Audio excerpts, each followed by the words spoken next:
今回は史上最強のメイドインジャパン堀口恭司選手の紹介後編をお送りします。前編は先日アップされておりますので、まだご覧になられてない方は前編からご覧ください。所属をクレイジー B からアメリカントップチームに移した初戦、2016年5月ニール・シーリーと対戦し、レスリングでテイクダウンをミックスさせての完勝で判定勝ち。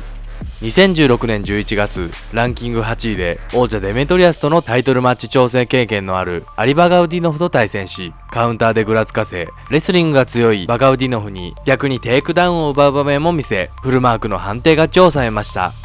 アメリカントップチームに移籍してより打撃と組みをミックスさせたオールラウンダーに成長し、ランキングを3位まで上げました。次は当時2位ヘンリー・セフード、当時1位ジョゼフ・ベナビデスを倒して王者デメトリアスへのリベンジを期待しておりました。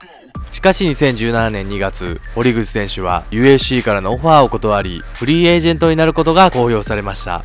化け物しかいない UFC の中でここまで7勝1敗、唯一の敗北が絶対王者デメトリアス・ジョンソン。タイトルマッチ挑戦での敗北から2連勝中で、再度王座挑戦まであともう少しという驚異的な結果を残している堀口選手のまさかの選択に驚きました。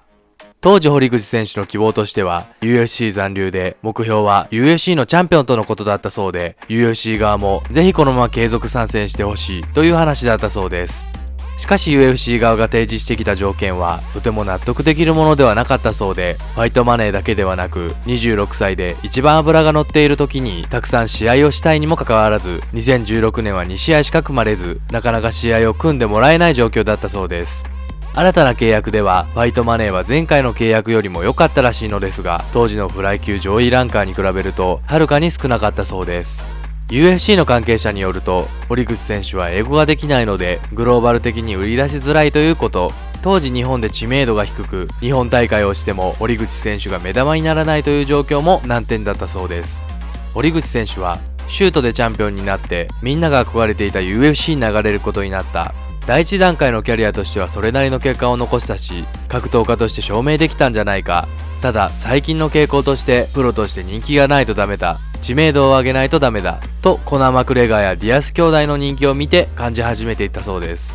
なぜ試合を組まれないかといえば知名度がないから。第2ステージは知名度を上げていこうという時に今回の UFC の契約更新になったそうです。実際にベラトールを含むいろんな団体から連絡があったそうですが、堀口選手は新たな舞台としてライジンと契約したことを発表しました。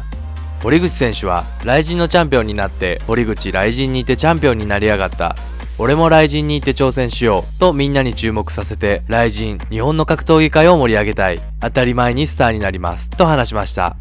当時海外のメディアは UFC は堀口恭司を手放したことを後悔するだろうと騒いでいたそうです。ライジン参戦後、堀口選手は圧倒的な差を見せつけて勝ち星を重ね続け、2017年ライジンバンタム級グランプリ優勝。そして現役ベラトールバンタム級王者ダリオン・コールドベルに一本勝ちでライジンバンタム級王者に輝きました。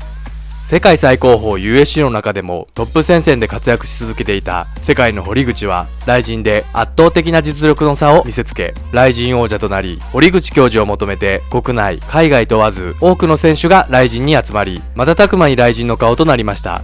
2019年6月、ベラトール世界バンタム級タイトルマッチとしてダリオン・コールドウェルとの対戦が決定しました。ダリオン・コールドウェルは NCAA ディビジョン1で優勝し、オールアメリカンに2度選出されたレスリングエリートです。普段はフェザー級でも戦い、圧倒的なフィジカルで当時 MMA13 勝2敗、ベラトールで圧倒的な強さを見せつけていた世界最強選手です。試合は序盤はコールドウェルにテイクダウンを奪われるも、堀口選手はコールドウェルに下から細かいパンチをコツコツ当ててポイントを重ね、3ラウンド以降スタミナ切れを起こしたコールドウェルを攻め続け、判定勝ちを収め、日本人初となるベラトール世界バンタム級王座を獲得しました。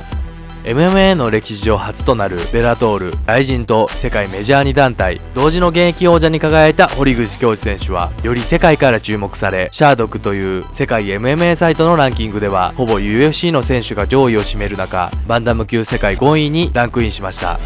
また所属のアメリカントップチームは堀口選手の真面目に格闘技に向かう姿勢に敬意を示して、アメリカントップチームの選手寮を堀口ホールと名付けたそうです。またベラトール王者退官後 ATT で同門の UFC ウェルター級4位ホルヘマズ・ビダルは堀口選手のことをこう話しておりました。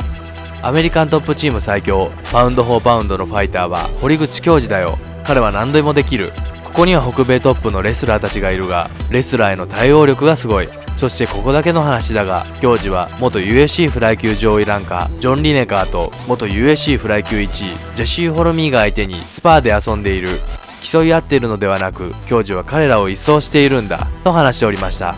しかしその後、王座戴冠後初戦2019年8月、朝倉海選手と対戦し、キャリア初の TKO 負けを喫しました。UFC でデメトリアス・ジョンソン戦以来4年ぶりの敗戦、2冠王者達成直後の試合での敗北と、世界中が驚く結末になりました。2019年大晦日に再戦が決定しておりましたが、2019年11月、堀口選手はこれまでのダメージの蓄積により、練習中に右膝前十字靭帯の断裂と半月板損傷というアスリートにとっては致命的な怪我をしてしまいました。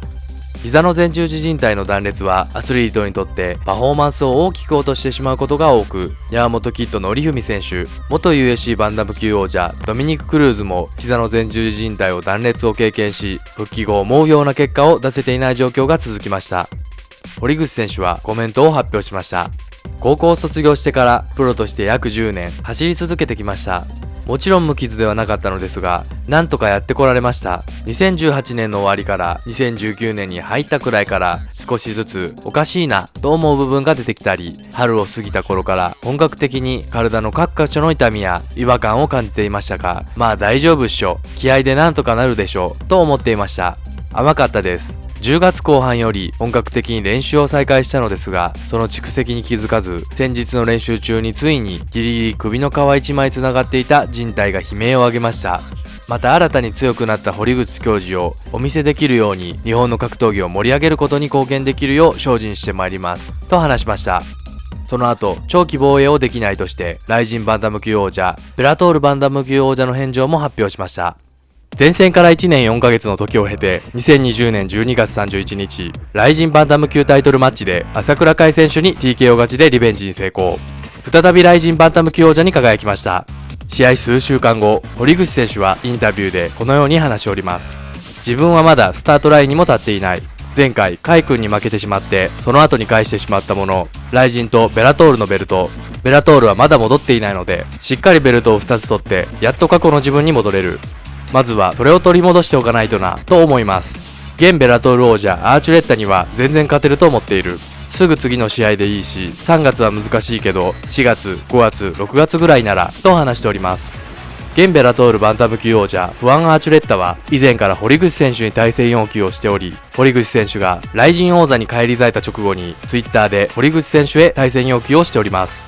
フアン・アーチュレッタは MMA 戦績25勝2敗、キングオブザケージにてフライ級、バンタム級、ライト級、ジュニアウェルター級の世界4階級制覇王者に輝いております。大学時代は NCA ディビジョン1で活躍した強豪レスラーであり、強烈なパンチ力とレスリングをミックスさせたオールラウンダーです。また元 USC バンタム級王者 TJ ディラショーとチームメイトであり、ディラショーと同じくスイッチを多用し、いつもセコンドにはディラショーがついております。2020年9月、ライジンにて元谷祐希選手にギロチンで一本勝ちしたパトリック・ミックスに勝利し、ベラトールバンタム級王者に輝いております。堀口選手の次戦はベラトールバンタム級タイトルマッチ、堀口恭司 VS フアン・アーチュレッタではないでしょうか。またライジン、ベラトールのベルトを取り戻すとなると、その次は個人的に UFC に挑戦してほしいです。堀口選手は UFC ではかつて参戦していたフライ級ではなくバンダム級で参戦すると発言しているそうです。UFC バンタム級は化け物しかいない層が厚すぎる階級で、ドーピング違反で2年間の出場停止期間が明けた TJ ディラショーと、昨年引退宣言した元2階級王者ヘンリー・セフードも復帰することを示唆する発言もしております。現 UFC バンタム級王者はロシア人ピョードル・ヤンです。MMA 戦績15勝1敗、ロシアの最強団体元 ACB バンタム級王者です。多彩なボクシングテクニックと強烈なパンチ力を軸に、首相撲から膝、肘などのムエタイ技術、レスリング技術も非常に高く、トップを取ると強烈なパウンドを振り落とします。ACB 時代から圧倒的な強さで UFC に参戦し、UFC7 戦全てにおいてまだ穴を見せておりません。ピョートル・ヤンは強い割に知名度がないため避けられ続けており、対戦相手が見つからないことも多かったそうで、まだ上位ランカーとの対戦経験はなく、最高で当時6位のジョゼ・アルドを TKO で破り、UFC バンタム級王者に輝いております。そんな現 UFC バンタム級王者ピョートル・ヤンは1月よりアメリカントップチームで練習を重ねているそうです。堀口選手は1月末に日本からアメリカに戻るそうです。ピョートル・ヤンは3月のタイトル戦に向けアメリカントップチームで調整しているようなので移籍ではないかと思いますが、アメリカントップチームでは同階級でタイトルマッチなどで同門対決になる場合は完全にチームを分けて練習を行っているそうです。堀口選手とピョートル・ヤンのスパーリングは実現するのか、それとも堀口選手が UFC 王座を意識してスパーリングを回避するのか、今後の動向に注目です。以上になります。堀口教授のさらなる活躍を期待しております。いいね評価、チャンネル登録、コメントよろしくお願いします。